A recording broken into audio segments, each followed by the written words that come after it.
It's hard to believe that this time last year the world didn't yet know the name Edward Snowden. We hadn't yet heard now infamous acronyms like PRISM. And for most of us, the National Security Agency was just another top-secret hub somewhere up the Washington-Baltimore highway. But on June 5th, 2013, a story in The Guardian by journalist Glenn Greenwald told the world about a massive NSA surveillance effort targeting Verizon phone customers. Since then, the revelations brought to light by Edward Snowden's stolen NSA documents have not only shone a glaring light on a massive U.S. spy network targeting billions of people worldwide, it's also prompted a debate over state surveillance, privacy, and the rights of whistleblowers. With more stories to come, Glenn Greenwald's journey with from Edward Snowden's Hong Kong hotel room to the Pulitzer Prize has been nonstop, with media interviews, debates, and now his own book. The journalist who shook Washington to its core now essentially enters the belly of the beast, and in it faces your questions and mine. Glenn Greenwald is an investigative reporter and founding editor of the website The Intercept. He's the author of No Place to Hide: Edward Snowden, the NSA, and the U.S. Surveillance State. Glenn Greenwald joins us in studio. Thank you so much for joining us. Great to be here. Thanks for having me. You can watch a live video feed of this conversation at our website, kojoshow.org. If you'd like to join the conversation, you can call us at 800-433-8850 or send email to kojo@wamu.org. You can send us a tweet at Kojo Show. Glenn Greenwald, there's a lot to talk about this hour, but I'd like to start with your story about how this chapter of your life started. You came pretty close to blowing off the biggest story of your career, and the reason was one we could all relate to, that universal dread of downloading a computer program. Can you take us back to December 1st, 2012, and tell us how this began? Sure. I was at home and was working on multiple stories, as was typically the case, and received an email from an anonymous emailer who called himself Cincinnatus, the name of a 5th BC Roman emperor, essentially a dictator who gave up power. And what it said was actually quite vague. It essentially said, you don't use encryption, and this particular encryption program in particular called PGP, and the person who emailed me said, since you don't use that, there are a lot of people out here who would like to talk to you who are incapable of doing so because we don't trust that our emails won't be read in transit. And obviously that was from Edward Snowden, as I now know in hindsight. But at the time, I didn't know who that was or see any reason why I should prioritize him over all the other things that I was doing.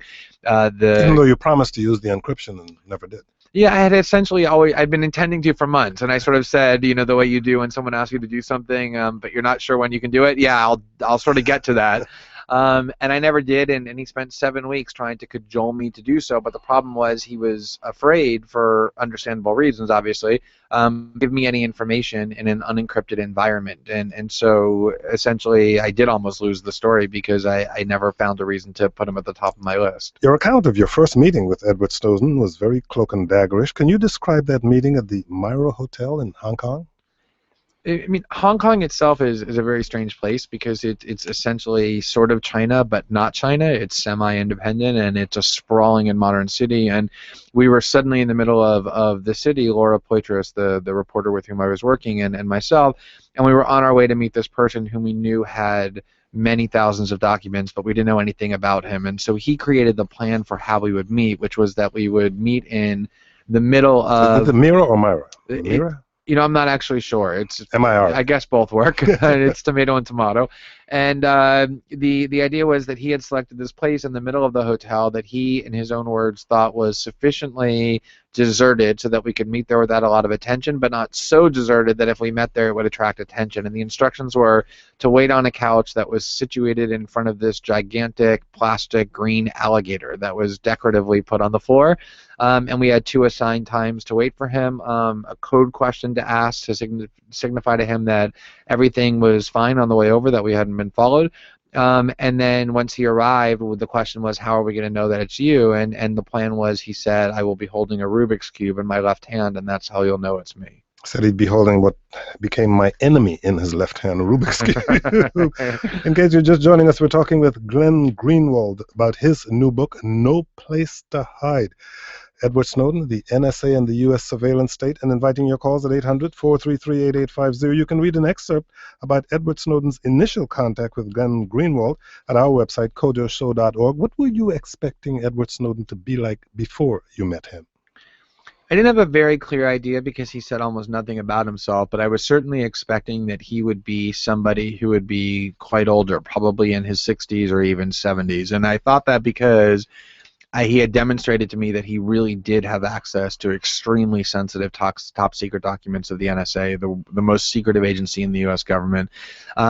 He also had a very sophisticated insight into political frameworks and strategic thinking that made me believe he was a veteran of the intelligence community. And most of all, he told me from the beginning that he was adamant that he not hide, that he be identified as the source publicly, which meant that he was willing to risk his liberty for the rest of his life, and that led me to believe that he was probably quite old. And so when I met him, and he looked like a kid. I mean, he's 29, but he looked at least 5 years younger.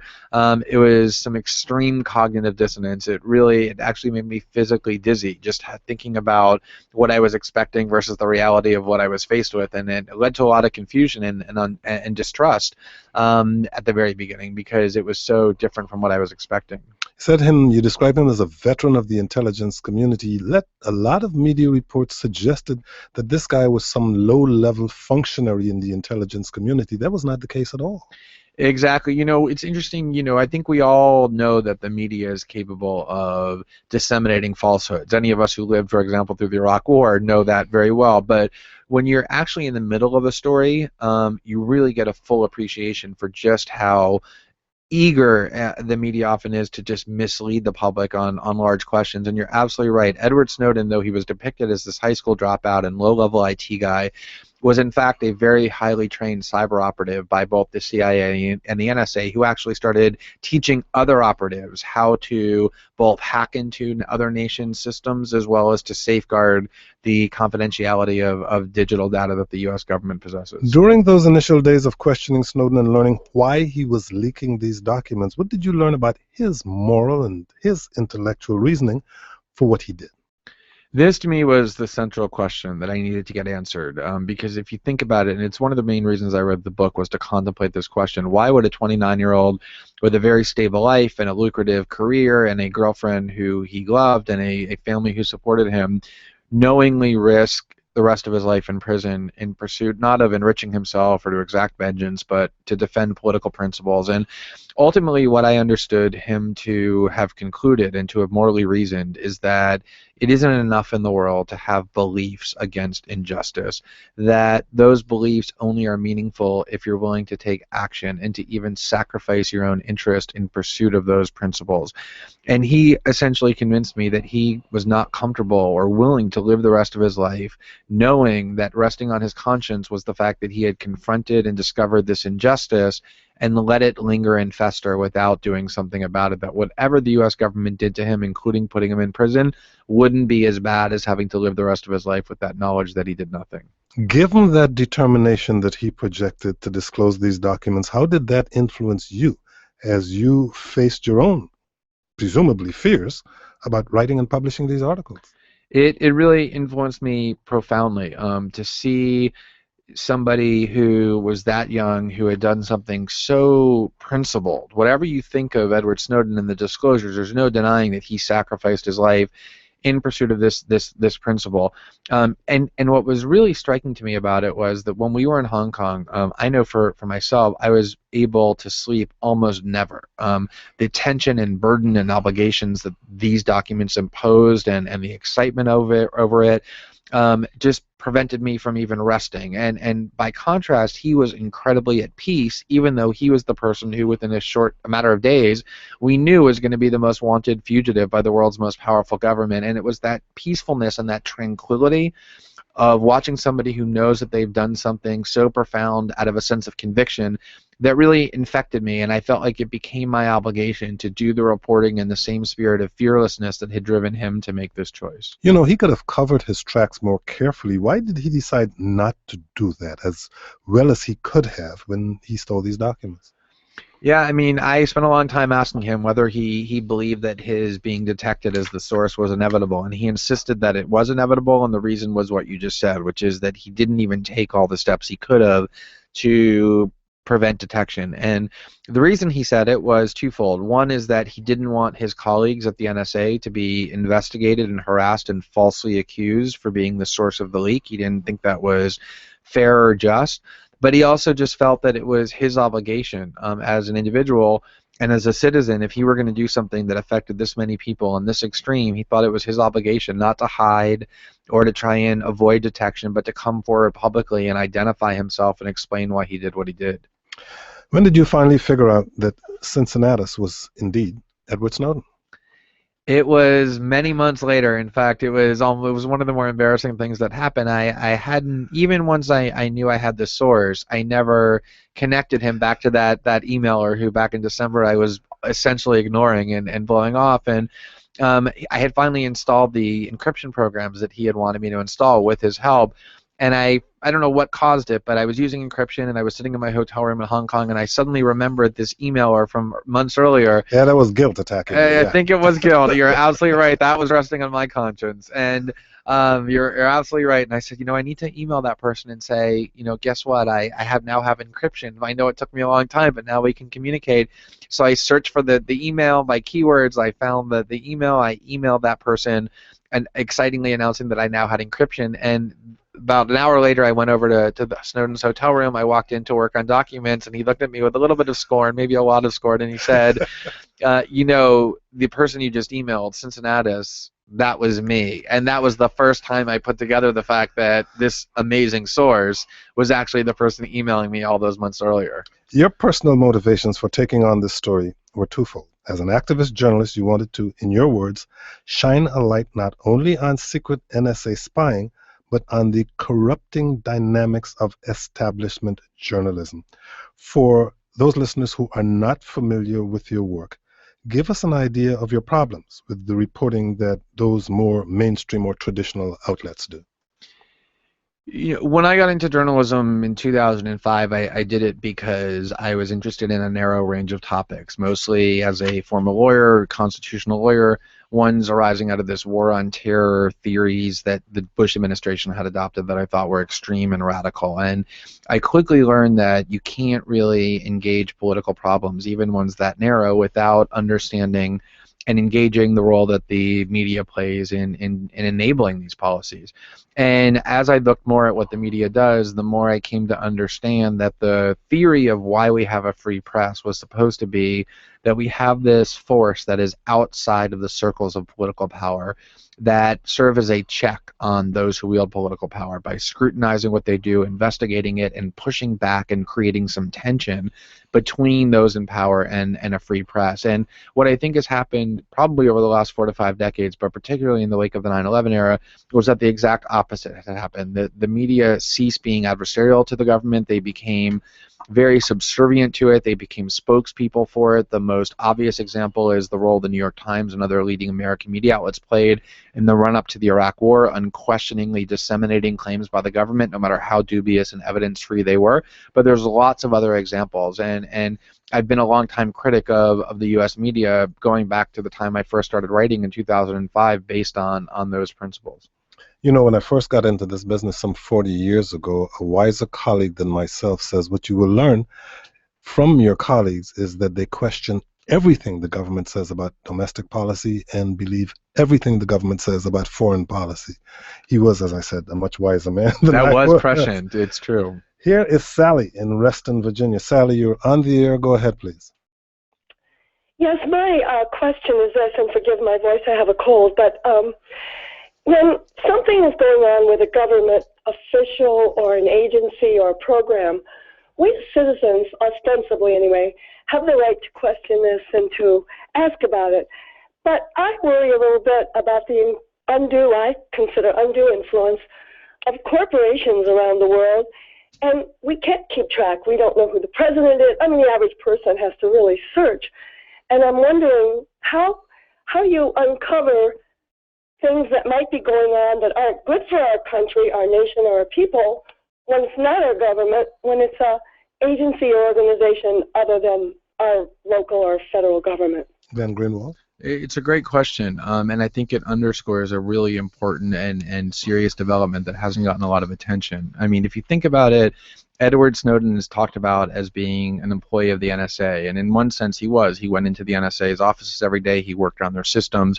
The reality was, though, for at least the last couple of years, he wasn't actually an employee of the NSA at all. He was an employee of a huge, sprawling defense contractor firm, Booz Allen Hamilton, and prior to that, the Dell Corporation. And that's because most of our government functions, certainly in the national security and intelligence realm, have been privatized. I think it's something like 70% of the NSA's $75 billion budget goes into the coffers of private corporations. And we're at the point where you almost can't even talk about any longer a division, a meaningful division between major corporations and the public sphere. They almost have merged to such an extent that they perform the same function. But the problem is exactly what the caller said.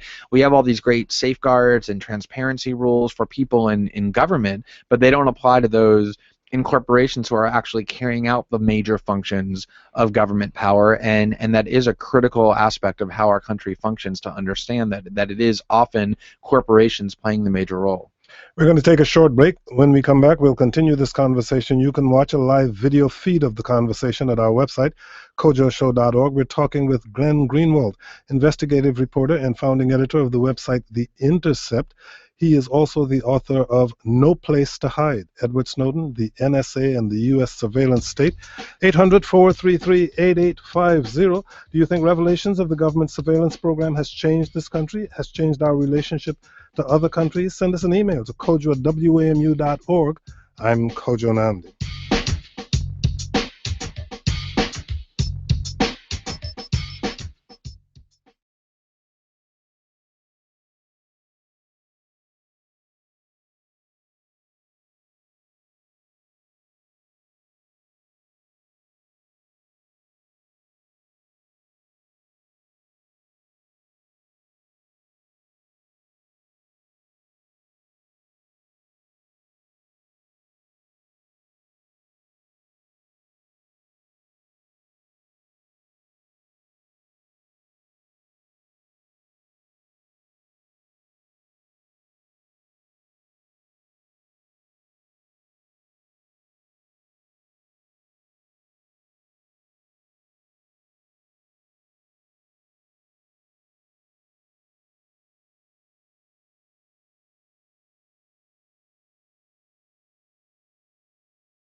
Welcome back. Our guest is Glenn Greenwald, investigative reporter, founding editor of the website The Intercept, and author of the book No Place to Hide, Edward Snowden, the NSA, and the U.S. Surveillance State.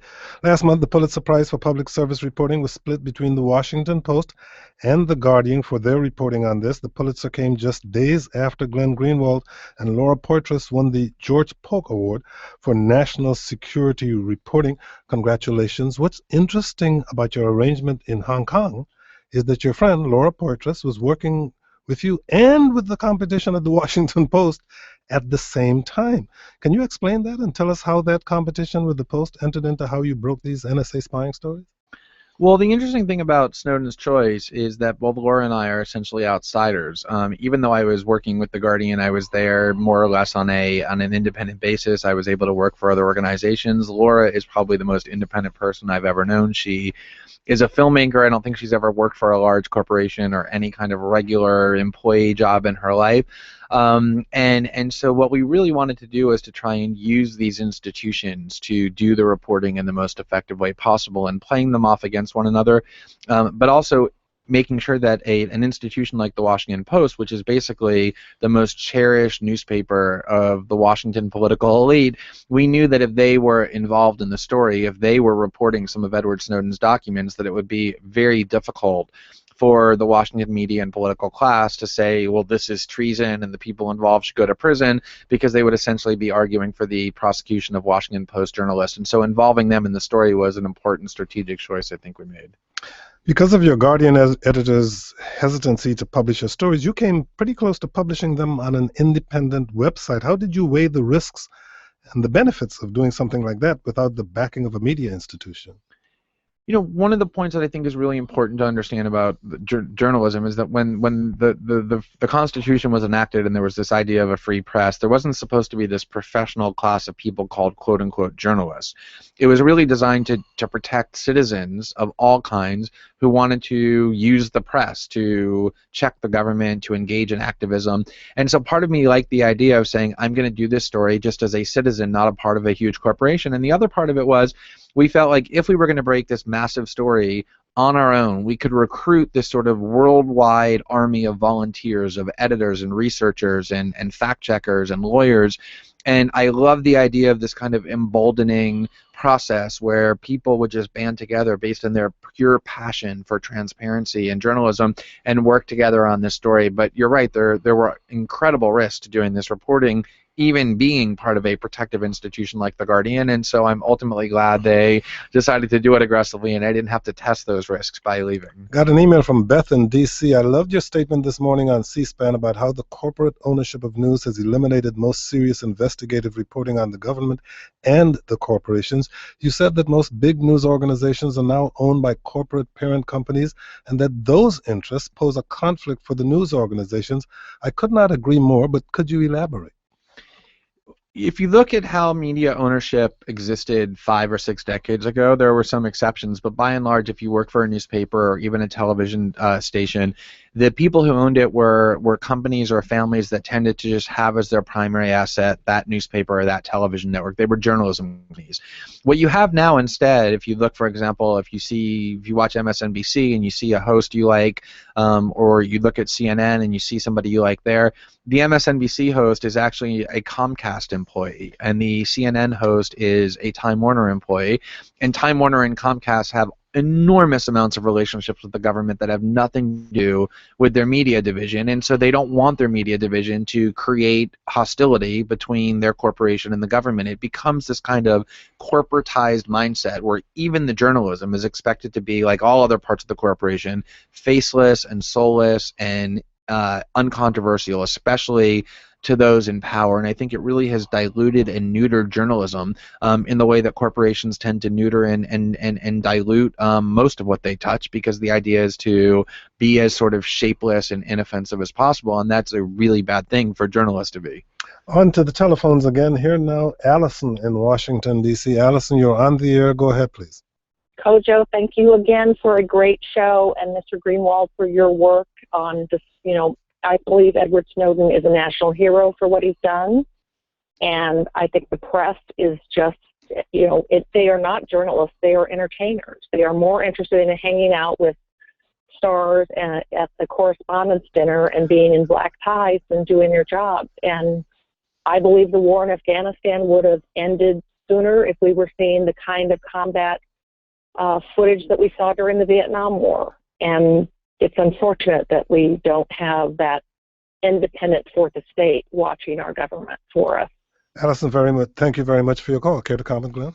Yeah, there are some good journalists at every, even the media outlets I like to rail against most, like the New York Times and NBC News. You rail against the editors more than you rail against the journalists. Yeah. I mean, I think usually it's the fault of the editors and the ownership structure. But the one thing that the caller said that I do think I just want to highlight is, there was this fascinating event that very few people know about, which is in 2003, there was an MSNBC correspondent who was considered this rising star in the network named Ashley Banfield. She covered the war in Afghanistan, the war in Iraq. She wore these red-rimmed glasses. She was very telegenic, and she began to get a lot of fame.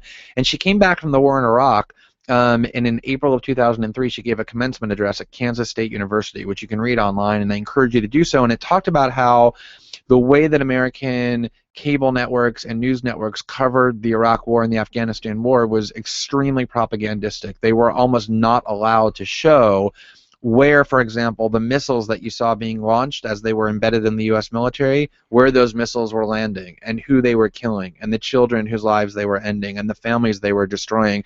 And she said she almost couldn't be part of coverage that was that distortive, where Americans had no idea of the destruction that their wars were wreaking, because the U.S. military was presenting this very kind of glorified picture of what this was. And shortly after that speech, she was demoted, and then 6 months after that, she was fired from MSNBC, and for years you couldn't find her on television. She was on Court TV or something, and now I think she hosts a morning show on CNN. But that sort of shows just how suffocating and restrictive establishment media is when it comes to American policy. What do you say to people who view your reporting and who know of your points of view on some matters, because you've been writing for years, who view you through an ideological perspective and say, look, Glenn Greenwald, everybody knows that what drives you is an anti-government agenda?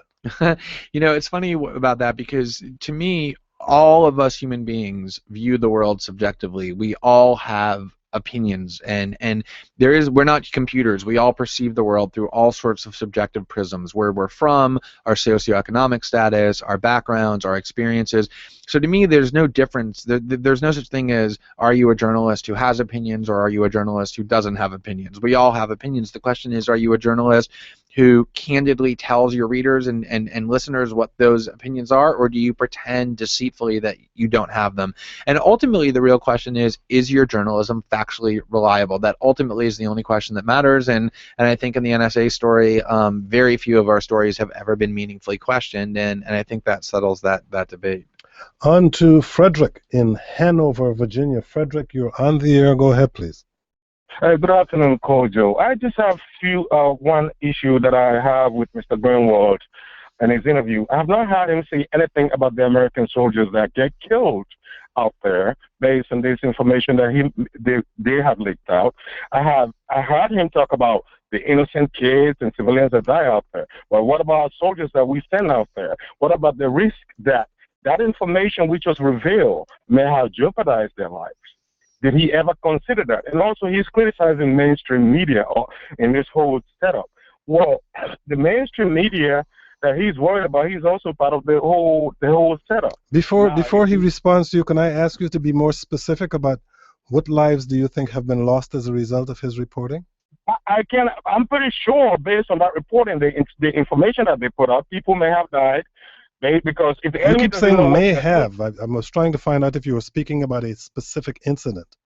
No, not at all. Okay, well, allow me to have him respond. But it is when you reveal this information to the general public out there, or to the people who we are watching closely, or maybe not, and then now they know how to react, and they might find out, oh, this guy was here. He was one of the people that we need to get rid of. Or maybe those people may have that capability could go away, because now these people have to leave. Allow me to have Glenn Greenwald respond. Glenn Greenwald? I mean, I think you asked the key question, which is, if you're going to accuse somebody of risking innocent lives or causing the deaths of other people through their journalism, you ought to be prepared to present evidence and a specific case or cases to prove that what your accusation that you're making is true. Every single time there is a leak or there's unwanted disclosure, the U.S. government, going all the way back to the 1971 leak of Daniel Ellsberg, the famous Pentagon Papers leaker, makes the same claims. Oh, by shining light on what we're doing, you're risking innocent lives, you're killing people, and it turns out over and over never to be true. And I think the critical point to understand here is Edward Snowden gave us many tens of thousands of documents and asked us to be very careful about deciding what should be published and what shouldn't be. Almost a year later, we have published a small percentage of those documents because we have been so meticulous and so careful in making sure that the public gets the information that they need to know about what their government is doing without endangering any innocent lives. We got well, I should mention that last year, I mentioned this to you in the break, we talked to a different NSA whistleblower named Thomas Drake. Mr. Drake has become a kind of Exhibit A about the hazards of blowing the whistle. He complained about a controversial early data collection program called Trailblazer. First, he did it through formal channels. Then, by talking to a reporter at the Baltimore Sun, Drake was vigorously prosecuted under the Espionage Act, facing 10 charges that could have put him away for his whole life. He ultimately pled guilty to one misdemeanor of mishandling documents. When we spoke to him, he was working at the Apple Store. That is a pretty disturbing story, and it's one apparently that Edward Snowden knew about. How did whistleblowers like Drake influence the way you and Snowden approach reporting the details of these documents? The U.S. government destroyed Thomas Drake's life, essentially, and that was true even though, as you said, he did exactly what they encourage whistleblowers to do, which is to forward first inside the government, and then if they get nowhere, you go to a journalist. And he was very deliberate and careful and narrow about what he disclosed. It was clear government corruption and wrongdoing, and then, as you say, not only did they try and put him in prison for many years, they made him plead guilty to a small, trivial misdemeanor that resulted in the revocation of a security clearance, which meant he couldn't work at his career anymore, and now he's a retail clerk at the Apple down the street, where he still, by the way, works. And one of the things that Edward Snowden saw is that over the last 5 years, and media organizations and people devoted to free journalism have complained about this vigorously. The Obama administration has actually prosecuted more whistleblowers during the last 5 years than all administrations in American history combined. In fact, double the number. They have become extremely aggressive, one might say vindictive, about punishing anybody who comes forward with information showing that the government is breaking the law or otherwise acting corruptly in secret. And so, knowing this, Edward Snowden did not feel safe to try and use the mechanisms of the U.S. government to get this information out. Those mechanisms are designed to suppress the information and punish the person who tries to come forward, and he knew that working with journalists was his only way to get the information to be known. Here's Randall in Washington, D.C. Randall, your turn. Well, simply, I just want to know what harm, does anyone know of any actual harm created by the government, caused by the government program?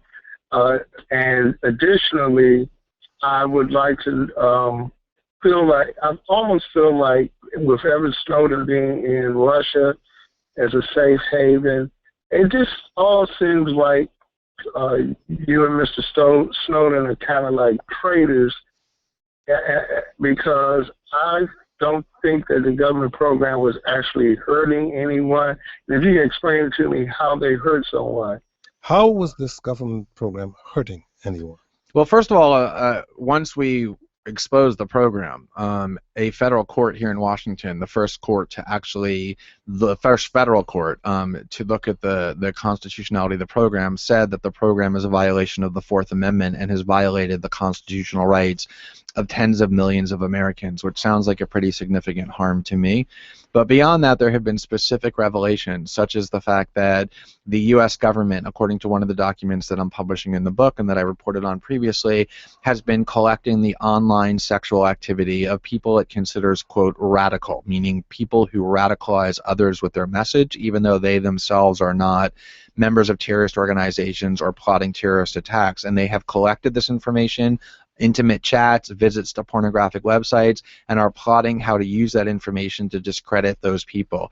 There are documents that talk about tracking those who visit the WikiLeaks website in order to find out who they are, how to write fake victim blog posts so that they can destroy the reputation of people who they consider their adversaries. You know, we in this country went through in the 60s and 70s extreme abuses where the U.S. government was caught using their surveillance abilities to destroy the reputations of civil rights leaders and anti-war activists and the Black Panthers and the Weather Underground, people that they considered at the time to be radical. That is exactly how this system is being used now. That is the harm, and it's very easy if you're not one of the people who is a dissident or an activist or a Muslim to dismiss it all and to say, well, it doesn't seem to be affecting me, so I don't really care. But the question of how free a society is about how it treats its marginalized groups and dissidents, and those are the people who virtually always are the victims of surveillance excesses. My next question was going to be, once the initial story broke, what was life like for you in Hong Kong and, well, every place else? But rather, I'll read this email from Patrick and add it to my question. Has U.S. Customs or other U.S. law enforcement or intelligence agency attempted to threaten, harass, or intimidate Glenn Greenwald? For example, has U.S. Customs ever seized or confiscated his computer or cell phone? Well, I I didn't know that actually. happened to your partner. Yeah, I mean, I didn't actually come back to the U.S. for 10 months as I did this reporting, which I did from Brazil, where I've lived for 9 years, and Laura Poitras did her reporting from Berlin. The reason is that the U.S. government had continuously threatened to arrest and prosecute us. You had the senior national security official in the Obama administration, James Clapper, who repeatedly called us Edward Snowden's accomplices, which is a term from the criminal law. You had people like Peter King and Mike Rogers overtly arguing that I ought to be arrested if I came back to the United States. Keith Alexander accused us of selling documents. We had lawyers trying to talk to the Justice Department about whether we could safely return, and they purposely refused to say whether or not we could. And of course, my partner was detained for 9 hours with the knowledge of the White House under a terrorism law in London, and there's an active criminal investigation. So for a long time, our lawyers were insisting that we not come back, and we finally took the risk just 3 weeks ago because there was a room full of journalists waiting for us to get there to receive a journalism prize, and we felt like the U.S. government would be sufficiently constrained, and so we returned to the country without a problem, but they definitely wanted us to have that fear on purpose. Got to take a short break. When we come back, we'll be continuing this conversation with Glenn Greenwald. His latest book is called No Place to Hide: Edward Snowden, the NSA, and the U.S. Surveillance State. Do you think Edward Snowden and the journalists he worked with did the right thing? Give us a call, 800-433-8850. You can watch a live video feed of this conversation at our website, kojoshow.org. I'm Kojo Nandi.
Welcome back. Our guest is Glenn Greenwald, investigative reporter, founding editor of the website The Intercept, author most lately of the book No Place to Hide: Edward Snowden, the NSA, and the U.S. Surveillance State. In this book, you include 56 previously unseen documents. I'd like to talk about what some of them tell us. One of the documents lays out what seems like the NSA's doctrine: collect it all. What's amazing about that document is the brutally frank terms the NSA uses to describe its ambitions. Can you describe that document for us? One of the most exciting parts of writing the book for me was to give people the opportunity to see the evidence themselves and not have to rely on what the NSA claims or what I say or anything else, and can make up their own mind. So the NSA makes all kinds of statements in public about how they're this targeted, discriminating agency that only wants to listen to the calls and emails of terrorists. But in private, they speak much, much differently about what their mission was when they think that nobody's listening. And one of the documents that they created created, they called our new collection posture. And this term, collect it all, is one that appears repeatedly throughout the NSA's documents. But this document has not just collect it all, it also has other phrases to describe what they do, which is sniff it all, process it all, exploit it all, partner it all, and know it all, which is essentially the NSA's declaration that they are trying to collect the communications not of terrorist and national security threats, but of all human beings on the planet. No public official would probably use those words if he knew he was being listened to. Another document you shared describes how the NSA actually intercepts routers and switches going to consumers and implants them with surveillance devices. Can you provide more detail? What kinds of consumers are being tapped? How extensive is this? This is a really extraordinary part of what the NSA is doing, because for years the U.S. government has been vehemently denouncing the Chinese, claiming that the Chinese government invades the products of Chinese tech companies and puts backdoors into their products, and telling the world that you shouldn't ever buy a single internet product from the Chinese. And what this document and set of documents really reveals is that there are whole teams at the NSA devoted to doing what you just described, which is if somebody orders a router or a switch or a server from, for example, Cisco, which is the company named in one of the documents, the NSA will physically intercept the package in transit, will open it in a secret location at the NSA, implant a secret backdoor surveillance device in it, reseal the package with factory seals, and send it on to the unwitting users. And these devices, routers, switches, servers, are used to provide internet service to large groups of people. They can be large companies or even villages or parts of municipalities, so that everybody who then uses those devices and has their communications transmitted over them will have their communications directed to the NSA repository. Are manufacturers knowingly cooperating with the NSA in that effort? There's no knowledge that they are cooperating with the NSA in lots of ways. With this specific program, there's no knowledge, there's no evidence that, for example, Cisco knew about it, and in response to the book, Cisco has actually vehemently denied that they knew about it and said that they're very concerned if the NSA is compromising the integrity of their products, for reasons that you could understand, because people won't want to buy American products if they think the NSA, or correctly know that the NSA is invading those. Snowden's documents also included details of a program called X-Keyscore. What does that do? X-Keyscore is the most comprehensive search mechanism program that an NSA analyst has, and it's probably one of the primary motivations that drove Snowden to come forward. What X-Keyscore does is it lets an analyst sit at his or her desk and enter into an extremely simple program, the manual for which I reprint in the book, an email address of someone whom they want to target. So if they know your email address, they enter the email address into this field. They then select from a pre-populated pull-down menu called justifications, where they just click whatever justification is there. This person I think is a terrorist, I think they're an agent of a foreign power, whatever they want to say. They then hit submit. Nobody audits or supervises that search before it's processed. It returns all the emails to that person's desk, and then on an ongoing basis, every time there's an email sent or received, sends it to the analyst's desk. It's what Edward Snowden was talking about when he said, very controversially, sitting at my desk as an NSA analyst, I could have wiretapped anyone, including the president, if I had his personal email. This is the program that he was referring to. That if you have anybody's email address, because we have records of every single one of that person's keystrokes, I can tap into all of their communications. As far as you know, are most of these NSA programs still up and running? Definitely. I mean, President Obama has advocated the termination of the very first program we reported on that the court found unconstitutional, which is the telephone metadata program, although it still is in operation, and even he wants to simply modify it rather than end it. Some of the programs, such as the ones that have enraged foreign leaders like German Chancellor Angela Merkel to eavesdrop on the personal cell phones of world leaders, he says has been discontinued, but by and large, the NSA surveillance state at its core still continues. On to David in Manassas, Virginia. David, you're on the air. Go ahead, please. Thank you for taking my call. I guess one of the perplexing things about this whole concept is I think the amount of information that has come out since Mr. Snowden has released his papers and through the journalistic efforts is alarming, to say the least. what I am having a much more difficult time understanding is the almost apathetic response that it's received. In some circles, clearly, there's been a lot of attention paid to it. But the general public seems either uninterested, unaware, or apathetic towards it. And I'm wondering your journalist's insight into why he thinks this might be the case.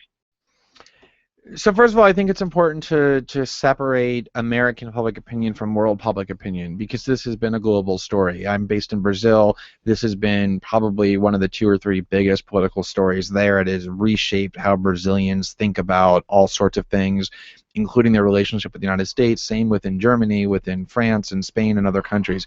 But even here in the United States, you know, if you look at polling data, there's a remarkable poll, which is the Pew poll, that every single year since 9/11 has asked Americans this question: which do you fear most, the threat of foreign terrorists or the threat to your own liberties by the U.S. government? And every single year since 9/11, Americans overwhelmingly, by like 70 to 30, have said, I fear terrorism more than I fear the threat to my liberties from the U.S. government. In 2013, 3 months into the Snowden story, it completely reversed. 70% or 65% said, I now fear the threat to my civil liberties from my own government rather than the fear of terrorism, which is an extreme change. And you have politicians in the West and the Midwest from both parties running against the NSA.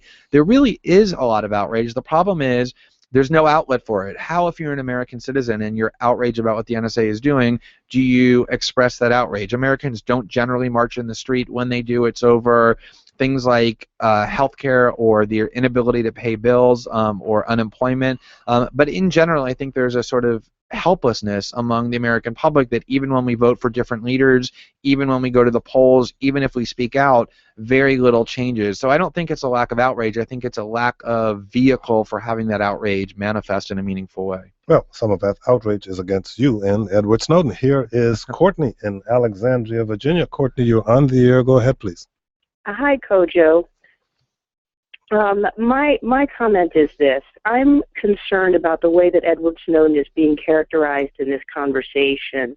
The words principled have been used. The word sacrifice has been used to suggest that Mr. Snowden has acted in a principled way and that he has sacrificed his life on behalf of this cause in which he deeply believes. And I don't question that he deeply believes in the cause, but I am deeply concerned that Mr. Snowden has not had the conviction to accept the consequences of his actions. And by that I mean this. In the 1960s, when African-American civil rights leaders had to engage in civil and criminal disobedience, they experienced the fire hoses and the dog bites and the imprisonment. A letter from a Birmingham jail was actually written in a Birmingham jail. And so my point is that instead of pursuing the righteousness of his cause and having the courage of his convictions to stand and accept whatever imprisonment may have been meted out in America, he instead fled to Hong Kong and now to Russia. And I find that deeply troubling. I think that if he is truly a man of principle and truly a man of conviction, he will come back to America and accept whatever is the consequence of his actions. Glenn Greenwald? I think it's unbelievably bizarre to try and claim that someone has some sort of moral obligation to submit themselves to the American penal state for the rest of their lives in order for us to view their actions as admirable or principled.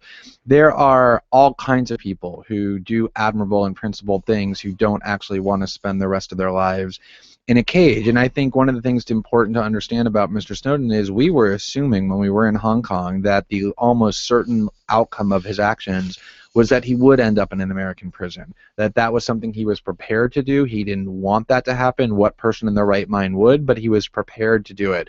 And it was only by a stroke of all kinds of luck and barely escaped situations was he able to remain outside that. But even in his current situation, he has unraveled his entire life. He has no contact with his family. He's unable to travel. He's in a country that he didn't choose to be in. He didn't go to Moscow and choose to live there. He was forced to stay there when the U.S. government blocked him from leaving. He's unraveled his entire existence. He faces 30 years at least of prison if he were to return to the U.S. He has sacrificed all sorts of things in his life in pursuit of this cause. You can question the cause, you can question the disclosures or the validity of them, but I really think no reasonable person can question the fact that he sacrificed all sorts of self-interest in order to defend these political principles in a way that very, very few people would be willing to do. Everyone wants to know how many more big stories you have to come based on these documents, and you've called it a fireworks show. What do you mean by that? Well, what I was essentially saying, there was a GQ article in which I kind of analogized it to fireworks, and the reason I did that is because there's one story in particular that I actually believe is the biggest and most important story that is told from the archive. And the reason that it hasn't been told yet is because it's probably also the most complex story to tell in terms of the effect on other people, the legal questions involved, the difficulty in the reporting. We've been working on this story for many months, and it'll probably take a couple more months for us to tell it, but it's the story that I think will shape how this episode is remembered for many years to come. What are your communications like right now with Edward Snowden? Do you talk to him about upcoming stories so that at least he knows what to expect? I speak with him with great regularity. I certainly, he's left it to the journalists to make the decisions about which documents get disclosed within a framework we agree to, but I do generally give him a heads up of the stories that are coming.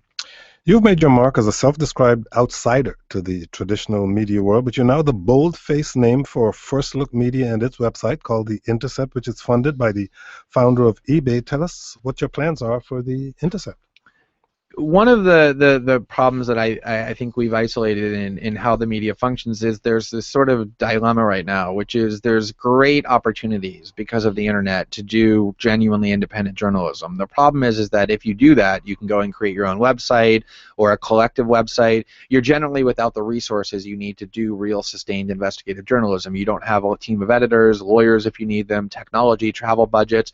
On the other hand, if you want to go do journalism where you have all those resources, you're often not independent because you have to go work at big corporations. And so what we wanted to do is combine the best of both worlds and to say that we want to create a new media outlet where your independence as a journalist is guaranteed. The journalism that you do should be about following your passion, having your own voice, but at the same time, you'll have this independence, but we want to give you all the tools you need. So that's the idea. And I'm afraid that's all the time we have. Glenn Greenwald, investigative reporter and founding editor of the website The Intercept. His latest book is called No Place to Hide, Edward Snowden, the NSA, and the U.S. Surveillance State.